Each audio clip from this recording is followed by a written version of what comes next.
BJP के पूर्व हरियाणा अध्यक्ष और वर्तमान में राष्ट्रीय सचिव ओम प्रकाश धनखड़ ने आज सियासत की एक बेहद कड़वी सच्चाई बयान कर दी।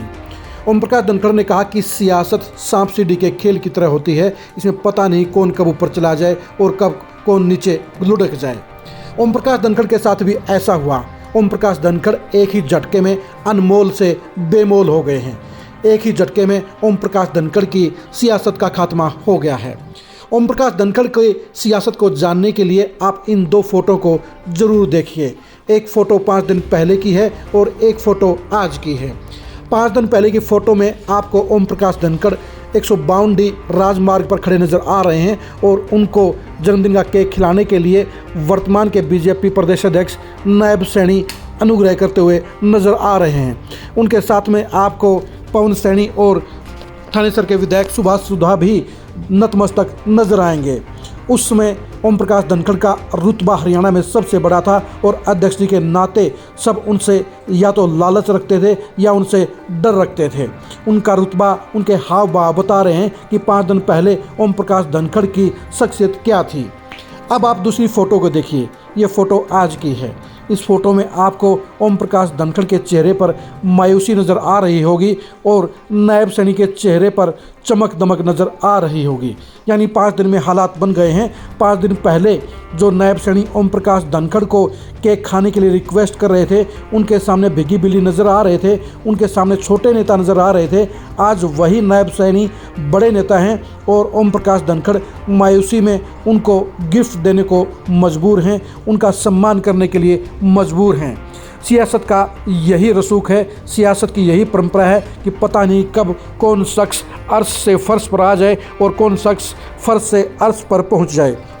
ओम प्रकाश धनखड़ के लिए पिछले 8 साल ज़बरदस्त गुजरे हैं। 8 की बजाय 9 कहिए तो ज़्यादा बेहतर रहेगा, क्योंकि मंत्री रहते हुए 2014 से 2019 तक भी ओम प्रकाश धनखड़ की धमक पूरे कार्यकाल में रही थी।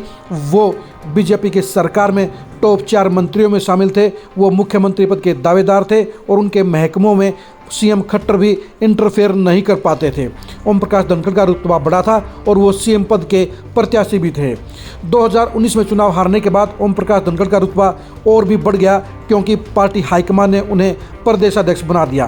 प्रदेशाध्यक्ष बनने के बाद ओम प्रकाश धनखड़ की तूती और भी ज़्यादा बजने लगी और वो सीएम खट्टर के बराबर की हैसियत लेकर, बड़ा रसूख लेकर पार्टी के संगठन के लिए लगातार सक्रिय रहे। लेकिन 2 दिन पहले ओम प्रकाश धनखड़ की विदाई के साथ ही अब उनका सारा रसूख, सारा रुतबा और सारा दबदबा सड़क पर आ गया है। 3.5 साल तक ओम प्रकाश धनखड़ के साथ बीजेपी के तमाम बड़े छोटे नेता या तो लालच के साथ में नतमस्तक थे या डर के कारण उनके सामने नहीं खड़े होते थे। लालच रखने वाले नेताओं का इसलिए जमावड़ा था क्योंकि काफ़ी नेताओं को ये लगता था कि 2024 के चुनाव में टिकट हासिल करने के लिए ओम प्रकाश धनखड़ का आशीर्वाद चाहिएगा, उनका एनओसी सर्टिफिकेट चाहिएगा और उनकी सिफारिश चाहिएगी।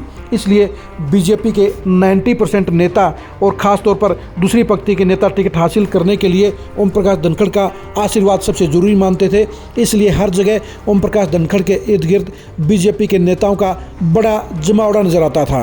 विरोधी खेमे के नेता भी ओम प्रकाश धनखड़ से डरते थे। उन्हें यह लगता था कि अगर धनखड़ के साथ उन्हें पंगा लेने का काम किया तो कल वो उनकी टिकट के रास्ते में रोड़ा अटका सकते हैं, उनकी नेगेटिव रिपोर्ट दे सकते हैं। इसलिए ओम प्रकाश धनखड़ के साथ टकराहट लेने की हिम्मत किसी नेता की नहीं हुई। खुद सीएम मनोहर लाल खट्टर ने भी 3.5 साल तक ओम प्रकाश धनखड़ के साथ किसी तरह का टकराव मोल नहीं लिया। दोनों ही नेताओं के रिश्ते सिर्फ फॉर्मेलिटी के रहे, लेकिन इसके बावजूद सीएम खट्टर ने भी संयम रखा और ओम प्रकाश धनखड़ ने भी संगठन को लेकर और सरकार को लेकर कभी किसी तरह की कोई कड़वी बात नहीं की। लेकिन ओम प्रकाश धनखड़ के अध्यक्ष पद से हटते ही अब उनकी सियासत का खात्मा हो गया है और उनके लिए अब अपनी बादली सीट पर एमएलए बनना भी बड़ा चैलेंज हो गया है। कल तक ओम प्रकाश धनखड़ पूरे स्टेट में बीजेपी के अध्यक्ष के नाते पूरे रोब दोब के साथ, पूरे काफिले के साथ, पूरे जमावड़े के साथ हल्ला बोलते थे। स्टेज पर उनकी गूंज होती थी। वो सबसे वीवीआईपी नेता होते थे और उनके आगे पूरी हरियाणा बीजेपी नतमस्तक थी। वो सबसे बड़े और सबसे खास नेता थे। लेकिन 5 दिन बाद आज ओम प्रकाश धनखड़ एक खास नेता रह गए हैं। वो सिर्फ बीजेपी के राष्ट्रीय सचिव रह गए हैं। उनके लिए हरियाणा की सियासत में बादली से चुनाव लड़ने के अलावा और कोई विकल्प नहीं नहीं बचा है। यानी ओम प्रकाश धनखड़ के लिए अब नया दौर शुरू हो गया है, उनकी सियासत नए फेज में पहुंच गई है और उनके लिए सबसे बड़ी मुश्किल, सबसे बड़ी चुनौती और सबसे बड़ा लक्ष्य 2024 में बादली से विधायक बनने का है। आपको ये भी बता दें, ओम प्रकाश धनखड़ और उनके खेमे के नेता पिछले 1 साल से मनोहर लाल खट्टर के सीएम पद से हटने और खुद के सीएम बनाए जाने के लगातार सपने देख रहे थे। उन्हें लगता था कि जाट वोटरों को खुश करने के लिए बीजेपी हाईकमान किसी जाट नेता को हरियाणा का सीएम बना सकता है और ऐसे में उनका नंबर सबसे आगे आएगा, सबसे पहले आएगा, क्योंकि बीजेपी हाईकमान के साथ हरियाणा बीजेपी के जितने भी जाट नेता हैं उनमें सबसे अच्छे रिश्ते ओम प्रकाश धनखड़ के रहे हैं। लेकिन धनखड़ साहब को ये नहीं मालूम था कि उनसे प्रधानगी भी छिन जाएगी और उसके बाद उनका सीएम का सपना टूट जाएगा और वो हरियाणा का कभी सीएम नहीं बन पाएंगे, क्योंकि सीएम बनने के लिए उन्हें विधायक बनना होगा और विधायक बनना फिलहाल 2024 में मुमकिन नज़र नहीं आता है। 2024 और 2029 के चुनाव को लेकर उन्हें नए सिरे से रणनीति बनानी पड़ेगी, क्योंकि अध्यक्ष होने के नाते उनके पास रुतबा बड़ा था, उनके पास संसाधन बड़े थे, उनके पास टीम बड़ी थी, उनके साथ में पूरे हरियाणा के नेता और कार्यकर्ता थे।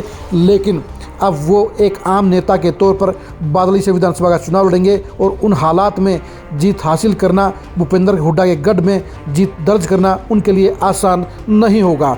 साफ तौर पर ये कहा जा सकता है कि 5 दिन के दौरान अब ओम प्रकाश धनखड़ की सियासत हाशिए पर आ गई है और वो सबसे खासम खास नेता से अब वो आम नेता बन गए हैं। वो बेशक केंद्रीय पॉलिटिक्स में बड़ा पद ले गए हैं, लेकिन उस पद की अहमियत हरियाणा में कोई नहीं है। अब ना तो उनके घर पर नेताओं की भीड़ नजर आएगी, ना उनके ऑफिस में नेताओं का जमावड़ा होगा, ना ही टिकट लेने के इच्छुक नेताओं का दरबार उनके घर पर, उनके ऑफिस पर लगेगा। यानी ओम प्रकाश धनखड़ को अब रुतबे की पॉलिटिक्स की बजाय अब अकेलेपन की पॉलिटिक्स से 2-4 होना होगा। उन्हें अब नए फेज का सामना करना होगा। ओम प्रकाश धनखड़ की सियासत अब निचले पायदान पर पहुंच गई है। अब वो सबसे बड़े दमदार नेता की बजाय हरियाणा में संगठन के एक सिर्फ बड़े नेता के तौर पर नजर आएंगे। वो सभी कार्यक्रमों में नजर आने की बजाय, वो सभी कार्यक्रमों में बॉस बनने की बजाय, वो सभी कार्यक्रमों में अध्यक्ष जी के नारों से वंचित रहेंगे। अब वो कुछ ही कार्यक्रमों में नजर आएंगे और ऐसे में उनकी सियासत का, उनके रुतबे का साफ तौर पर पतन होता हुआ साफ नज़र आ रहा है। 2024 में ओम प्रकाश धनखड़ की सियासत का अंजाम जानने के लिए आप खरीखरी न्यूज़ के साथ बने रहिए। 2024 में ओम प्रकाश धनखड़ की सियासत के अगले पड़ाव को जानने के लिए भी आप खरीखरी न्यूज़ के साथ बने रहिए। हरियाणा बीजेपी में ओम प्रकाश धनखड़ की पोजीशन को जानने के लिए भी आप खरीखरी न्यूज़ के साथ बने रहिए। आप हमारे फेसबुक पेज को फॉलो कीजिए, आप हमारे यूट्यूब चैनल को सब्सक्राइब कीजिए। नमस्कार।